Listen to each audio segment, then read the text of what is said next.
Bismillahirrahmanirrahim. Assalamualaikum warahmatullahi wabarakatuh. Alhamdulillah. Alhamdulillahillazi arsala rasulahu bil huda wa dinil haq liyuzhirahu ala dini kulli wa kafa billahi syahida. Asyhadu an la ilaha illallah wa asyhadu anna Muhammadan abduhu wa rasuluh.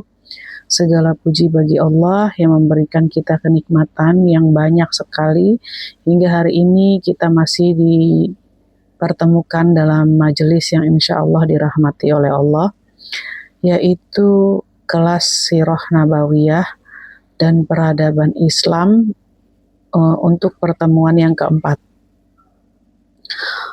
Asyhadu an la ilaha illallah wa asyhadu anna Muhammadan abduhu wa rasuluh.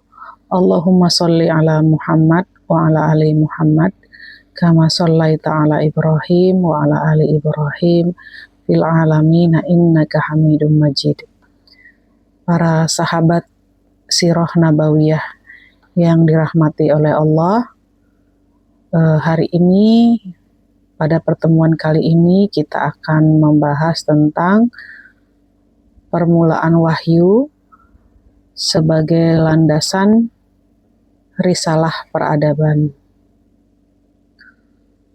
Pada pertemuan sebelumnya kita sudah membahas tentang bagaimana Rasulullah Shallallahu Alaihi Wasallam dipersiapkan oleh Allah untuk mengemban misi risalah yang akan membawa manusia pada keadaan jahiliyah kepada manusia risalah, di mana kegelapan yang gulita yang diderita oleh seluruh umat manusia yang kemudian dicahayai oleh Allah dengan datangnya manusia risalah, yaitu Rasulullah Shallallahu Alaihi Wasallam sebagai suri tauladan terbaik bagi kita manusia hingga akhir zaman.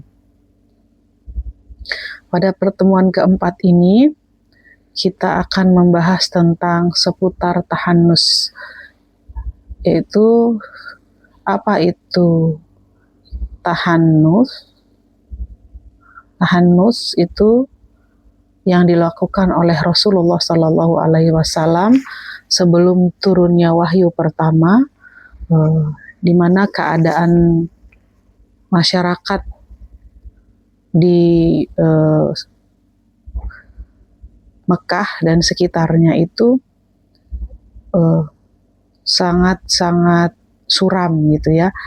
Kemudian Rasulullah merasakan, sebagai manusia itu merasakan kegelisahan terhadap keadaan umat itu, kemudian mengikuti kebiasaan dari pengikut Nabi Ibrahim yang memang sudah sangat sedikit gitu ya. Kita bahas di pertemuan pertama bahwa hanya sedikit dari ahlul kitab dan itu pun tidak ada yang bersatu, hanya tinggal puing-puing, dan termasuk salah satunya adalah Rasulullah Shallallahu Alaihi Wasallam beserta keluarga, itu Bunda Khadijah, yang kita tahu kemarin kita mungkin sudah membahas tentang bagaimana Bunda Khadijah terikat kuat dengan Romawi yang di sana adalah ahlul kitab, orang-orang Nasrani gitu, yang juga sudah mendengar tentang bagaimana ciri-ciri dari Nabi terakhir,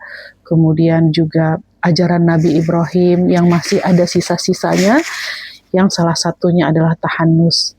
Tahannus itu artinya menyendiri, bukan berarti Rasulullah itu introvert, tetapi Rasulullah itu memikirkan dan merenungi bagaimana dan apa jalan keluarnya, karena Rasulullah sudah melakukan banyak sekali tindakan-tindakan untuk mencegah terjadinya kerusakan yang lebih besar dari umat yang ada di sekitarnya, di mana kejahilan itu orang yang kuat membuli yang lemah gitu ya. Kemudian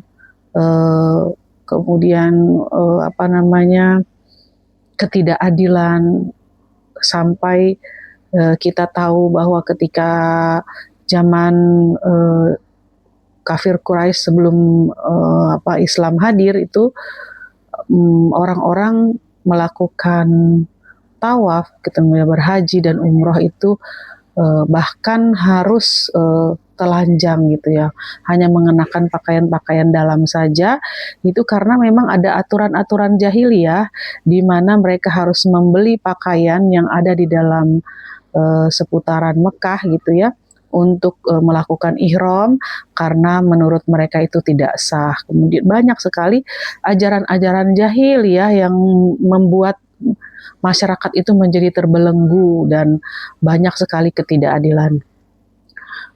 Dan Rasulullah sudah melakukan banyak sekali kebaikan-kebaikan di masyarakatnya, tetapi itu tidak mampu membendung kejahilan itu gitu, sehingga Rasulullah berpikir dan merenung harus bagaimana untuk memperbaiki keadaan ini gitu ya.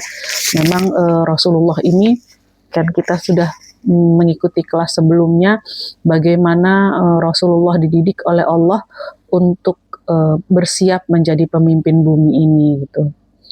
Dari Aisyah Ummul Mukminin radhiyallahu anhu, permulaan wahyu yang diterima Rasulullah Shallallahu alaihi wasallam adalah berupa mimpi yang baik saat tidur gitu.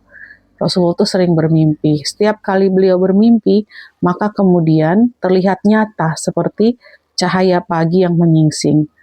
Jadi Rasulullah itu sering bermimpi sebelum mendapatkan wahyu, di mana mimpi itu terasa nyata. Dan Rasulullah Shallallahu Alaihi Wasallam kemudian menyendiri ya, dengan begitu banyak permasalahan-permasalahan. Kemudian Rasulullah mendapatkan mimpi, kemudian Rasulullah melakukan tahannus di Gua Hiro itu untuk beberapa hari sebelum kemudian pulang. Rasulullah pulang menemui keluarga, yaitu menemui Bunda Khadijah ya. Kemudian juga beliau menyiapkan bekal, dan apabila habis bekalnya beliau akan kembali menemui Khadijah untuk menyiapkan bekal yang sama. Begitulah yang beliau lakukan sampai beliau bertemu dengan atau Jibril menemuinya di Gua Hiro tersebut. Ini dari hadis riwayat Bukhari dan Muslim. Kemudian tahannus atau tahannuf itu sama ya, yaitu menjalani ajaran Hanafiyah, ajaran Nabi Ibrahim, yaitu tahannus berarti membebaskan diri dari kenistaan dan menjauhi praktik dan lingkungan jahiliyah. Ini menurut Muhammad Al-Amin dalam Sirah Nabawiyah min Fathul Bari. Rasulullah SAW memulai tahannus di Gua Hiro itu 3 tahun sebelum menjadi nabi. Jadi memang Rasulullah itu sudah melakukannya, bukan tiba-tiba Rasulullah bertahanus kemudian turun wahyu pertama, bukan, tetapi memang ada rangkaian kejadian-kejadian sebelumnya di mana tercatat dalam sejarah itu 3 tahun sebelumnya Rasulullah sudah melakukan hal ini di Gua Hiro, merenungi, kemudian kalau bahasa kita mencari jalan keluar, minta kepada Allah untuk diberikan petunjuk gitu ya. Kemudian tahannus ini hanya dilakukan Rasulullah itu di bulan Ramadan selama beberapa hari sesuai ketersediaan bekal makanan gitu ya. Kemudian kenapa di bulan Ramadan gitu ya? Kemudian karena ini juga mungkin akan kita cari jawaban yang lain gitu ya. Mungkin ada yang udah membaca kajian tematiknya. Salah satunya karena Ramat itu artinya panas sekali ya. Pada saat Ramadan itu hari dan cuacanya sangat panas terik ya. Sehingga Rasulullah juga melakukan aktivitas ini untuk menyegarkan kembali ruhnya Rasulullah gitu ya. Tahannus merupakan praktik orang soleh sebelum Islam. Kegiatan ini intinya itu bertafakur, gitu, berfikir. Kronologi turunnya wahyu yang pertama itu, turun wahyu itu adalah bagaimana Rasulullah pada bulan Ramadan itu juga melakukan, sudah 3 tahun melakukan tahannus tersebut ya di Gua Hiro. Kemudian Gua Hiro ini adalah gunung yang terletak di timur laut Mekah. sebelah timur. Berjaraknya sekitar 5 kilometer. Kita bisa membayangkan Rasulullah berjalan 5 kilometer dari Mekah, dari pusat kota Mekah itu yang ketinggian gunung tersebut ada di 634 meter di bawah permukaan laut. Kemudian Jibril menemui Rasulullah SAW di Gua Hiro tersebut setelah tahun ketiga Rasulullah bertahanus dengan menyerupai manusia pada saat siang atau malam hari gitu ya. Ini ada beberapa pendapat, ada yang berkata siang, ada yang berkata malam hari. Kemudian Rasulullah tidak menyadari kehadiran Jibril tersebut. Kemudian maka Rasulullah terkejut ya bahwa ada datang seseorang gitu ya yang tiba-tiba hadir di depan Rasulullah. Kemudian tiba-tiba juga Jibril langsung menyuruh Nabi Shallallahu Alaihi Wasallam untuk membaca gitu ya. Kemudian Jibril mengulangi perintah membaca itu sebanyak 3 kali gitu, yang diselingi dengan dekapan kuat tubuh Nabi Shallallahu Alaihi Wasallam.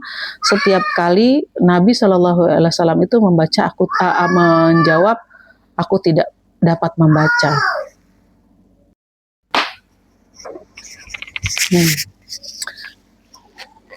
Jibril itu membacakan wahyu pertama, yaitu surat Al-Alaq 1-5. Ketika setelah melakukan perintah bahwa Jibril memerintahkan Rasulullah untuk membaca, yang diulangi sampai 3 kali karena Rasulullah menjawab, aku tidak dapat membaca. Setelah Rasulullah menjawab, aku tidak dapat membaca sampai 3 kali, kemudian Jibril membacakan surat Al-Alaq 1-3. Setelah itu, Jibril meninggalkan Rasulullah begitu saja gitu ya, dengan kebingungan. Jibril tidak menjelaskan apapun, kemudian Jibril pergi. Namun tiba-tiba Jibril muncul lagi gitu ya, setelah pergi itu kemudian Jibril muncul lagi mengejutkan Rasulullah, di mana Jibril saat itu muncul dengan wajah atau wujud mendekati aslinya gitu, yang bersayap gitu, dengan 2 sayap. Ini diriwayatkan di Ibnu Hajar Fathul Bari mengutip riwayat Sulaiman At-Taim. Kemudian Nabi Shallallahu Alaihi Wasallam dengan segala keterkejutan dan ketakutan itu menuruni Gua Hiro. Kemudian beliau pulang ke rumahnya untuk menemui Bunda Khadijah dalam keadaan panik gitu ya. Setibanya di rumah, beliau meminta untuk diselimuti. Ini adalah riwayat yang masyhur yang sering kita dengar ya, zammiluni gitu ya, kepada Bunda Khadijah. Bunda Khadijah bisa membaca dari raut wajah Rasulullah gitu, sehingga Bunda Khadijah memahami bahwa kan seorang istri tahu gitu ya tentang bagaimana ekspresi suaminya gitu, dan kecerdasan Bunda Khadijah dalam menanggapi ini yang perlu sebagai wanita kita sama-sama meneladani, yaitu Bunda Khadijah tidak buru-buru ingin bertanya, tetapi Bunda Khadijah menunggu dengan sabar sehingga Nabi Shallallahu Alaihi Wasallam itu tenang dan menceritakan sendiri gitu ya, tidak buru-buru panik, kemudian tidak buru-buru juga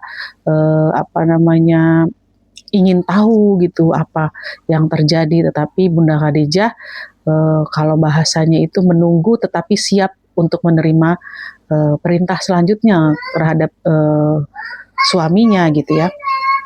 Karena Bunda Khadijah juga bisa melihat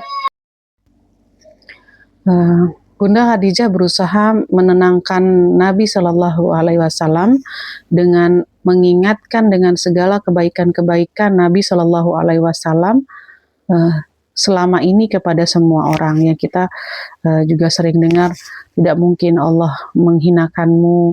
Ya, ini bukan pertanda yang buruk suamiku, karena engkau adalah orang yang menyambung silaturahmi, mengangkat beban orang lain, dan semua kebaikan-kebaikan Rasulullah disebutkan oleh Bunda Khadijah dengan tulus untuk membesarkan hati Nabi Shallallahu Alaihi Wasallam. Hal ini juga perlu kita teladani ketika kita bersyukur terhadap semua kebaikan-kebaikan suami, maka itu akan menjadi bahan bakar kebaikan untuk suami terus melakukan kebaikan-kebaikan yang lain gitu ya. Karena kita punya peranan sebagai istri untuk mengingatkan suami kita, mendoakan gitu ya. Jika kita tidak memiliki ilmu tersebut, maka kita cenderung akan ikut perangkap-perangkap setan untuk sulit sekali bersyukur terhadap kebaikan-kebaikan suami. Maka Bunda Khadijah yang mulia mengajak Nabi Shallallahu Alaihi Wasallam berkonsultasi kepada sepupunya yang kita tahu bahwa Warakah bin Naufal, seorang penganut Nasrani yang taat dan terpelajar gitu ya. Nah, kita juga sudah membahas di pertemuan sebelumnya gitu bahwa Bunda Khadijah adalah wanita cerdas yang kita tahu latar belakang keluarganya adalah terpelajar gitu ya, yang memiliki kedudukan tinggi di masyarakat, kemudian juga memiliki Bunda Khadijah ini sampai dijuluki At-Thahirah, wanita suci, karena memang secara keadaan gitu ya, untuk bahkan kita bisa memahaminya hari ini ketika seorang wanita kaya raya, kedudukan tinggi, kita bisa membayangkan circle di kehidupannya itu kan circle sosialita. Tetapi Bunda Khadijah memilih untuk menjadi wanita terhormat, terpelajar yang dekat-dekat dengan ilmu gitu. Salah satunya terbukti dari yang dilakukan Bunda Khadijah ketika Rasulullah Shallallahu Alaihi Wasallam mengalami kejadian ini, maka yang dilakukan setelah mendengarkan Rasulullah Shallallahu Alaihi Wasallam, Bunda Khadijah mengambil tindakan untuk mencari informasi lebih lanjut dan mencari informasi apa yang terjadi dengan Rasulullah Shallallahu Alaihi Wasallam melalui orang terpelajar yang Bunda Khadijah tahu, yaitu sepupunya Warakah bin Naufal. Ya, mungkin itu Warakah kemudian menjelaskan bahwa yang menjumpai Nabi Shallallahu Alaihi Wasallam di Gua Hira adalah malaikat Jibril, dan bahwa yang dialaminya adalah pertanda kenabian sebagaimana yang dialami nabi-nabi sebelumnya. Karena memang Nasrani juga dinubuatkan dalam kitab Injilnya gitu ya, bahwa akan ada juru selamat, kemudian akan ada nabi terakhir gitu yang digambarkan sebagai namanya Ahmad, sebagai namanya Muhammad, itu ada dalam kitab-kitab sebelumnya. Bahkan juga orang-orang Nasrani, orang-orang Yahudi yang ada di Madinah ya, itu juga sudah sering melontarkan kalimat tersebut kepada orang-orang Yasrib gitu ya. Ada orang-orang Madinah sebelumnya dari suku Aus dan Khazraj, di mana mereka dianggap lebih rendah kedudukannya dibanding orang-orang Yahudi tersebut, karena orang-orang Yahudi merasa bahwa mereka punya keunggulan akan ada hadir Nabi di tengah-tengah mereka gitu.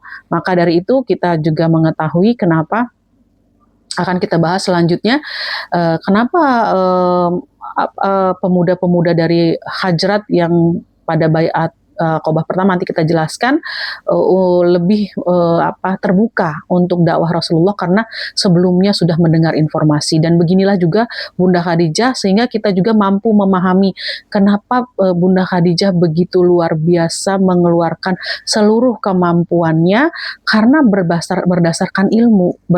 Bunda Khadijah bukan wanita tergila-gila gitu ya, yang tidak punya basic ilmu gitu untuk mencintai luar biasa dan mendukung Rasulullah dalam dakwahnya, yang hingga kita tahu hingga hari ini tidak ada yang mampu menyamai pengorbanan beliau terhadap dakwah Islam ini gitu ya. Karena memang Bunda Khadijah tahu tentang nubuat ini gitu. Maka kita lanjutkan. Wahyu pertama turun yang sudah tadi dijelaskan, ada 5 ayat yang turun pertama di surat Al-Alaq itu. Iqra bismi rabbikal ladzi khalaq, khalaqal insana min 'alaq, iqra wa rabbukal akram, allazi 'allama bil qalam, 'allamal insana ma lam ya'lam. Itu surat Al-Alaq ini 1-5 yaitu bacalah dengan menyebut nama Tuhanmu yang menciptakan. Dia telah menciptakan manusia dari alaq. Bacalah, dan Tuhanmu yang maha pemurah, yang mengajarkan manusia dengan pena. Dia mengajarkan kepada manusia apa yang tidak diketahuinya. Maka surat yang pertama turun ini adalah sebagai misi dari risalah Islam yang sesungguhnya, risalah peradaban. Ketika kita ingin maju secara peradaban, ingin menjadi manusia yang paripurna hingga menjadi khalifah dan Abdullah di muka bumi ini, maka kita harus menerapkan ayat pertama yang Allah turunkan melalui malaikat Jibril kepada Rasul kita, yaitu membaca gitu. Dan ini kan sudah masyhur. Mengapa kita hilang hari ini dari peradaban, kita tidak mampu menguasai banyak ilmu, bukan karena Islamnya yang salah, tapi karena kita tidak mengambil risalah ini gitu. Kita hanya berpangku tangan. Coba kita lihat hari ini kita sebagai muslim terbesar, negara dengan muslim terbesar, tetapi kita tidak mampu menguasai ilmu, bahkan kita termasuk yang terpuruk, literasi paling rendah di dunia gitu, karena memang kita tidak mengambil ayat pertama ini sebagai pelajaran. Maka kita harus menyadari diri kita sendiri gitu, apalagi kita sebagai guru, apalagi kita sebagai ibu gitu, apalagi kita sebagai istri, kita butuh ilmu. Dan ilmu itu didapat salah satunya dengan cara membaca. Membaca itu bukan hanya literlek kita membaca tulisan, tetapi kita juga membaca ayat-ayat yang ada di sekitar kita, dan itu tidak akan mampu kita cerna kalau kita tidak menganalisa, kita tidak membaca lebih dalam. Bahkan mengaji pun kita hanya dalam huruf-huruf gitu ya, tidak kita dalami maknanya, kita tidak baca artinya apa gitu ya. Jadi kita hanya orang-orang yang termasuk yang rugi gitu, karena ilmu ini kalau kita tidak ambil, maka kita akan menjadi orang-orang yang tersesat, dan atau orang-orang yang hanya seperti buih ya. Jadi bacalah, itu adalah salah satu dan memang paling besar dalam misi peradaban, karena surat yang pertama turun ini gitu ya, sebagai kunci. Wahyu pertama dari Allah Subhanahu wa taala ini mengangkat kolam atau pena, dan urgensinya, ilmu dan signifikansinya dalam membangun bangsa dan umat gitu. Ayat-ayat ini memberikan isyarat yang sangat jelas bahwa hal yang paling berharga bagi manusia itu adalah ilmu dan pengetahuan. Ini dari Abu Syuhbah dari As-Sirah An-Nabawiyah itu ya. Jadi deskonstruksi jahiliyah, kalau kita mau membongkar kejahilan dan kebodohan itu yang ada dalam Al-Quran gitu ya, maka Allah memberikan satu misi atau satu pesan penting. Yang pertama yaitu surat Al-Alaq 1-5, selain sebagai pertanda kerasulan Muhammad SAW, juga merupakan titik tolak upaya untuk meruntuhkan kehidupan jahiliyah gitu ya. Kita yang udah bahas bisa dimurojaah lagi di pertemuan pertama, bahwa kehidupan yang pada substansinya menempatkan hawa nafsu manusia sepenuhnya pada center of cosmic gitu ya. Jadi bahwa keinginan dan kehendak manusia adalah sesuatu yang menjadi center, ini menjadi kita ubah bahwa center of cosmic atau penentu kehidupan itu adalah misi risalah itu, yaitu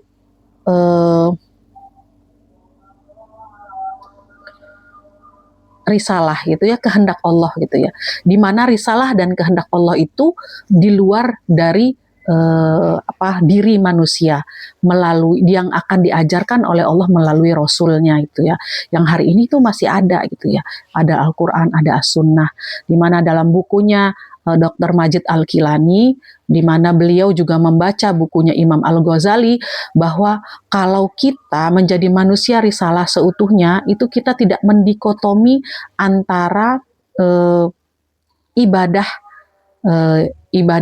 yang secara hari ini kita pahami, sholat, puasa, dan lain-lainnya, dan juga kegiatan-kegiatan yang sifatnya seperti keduniaan, yaitu bekerja, kemudian juga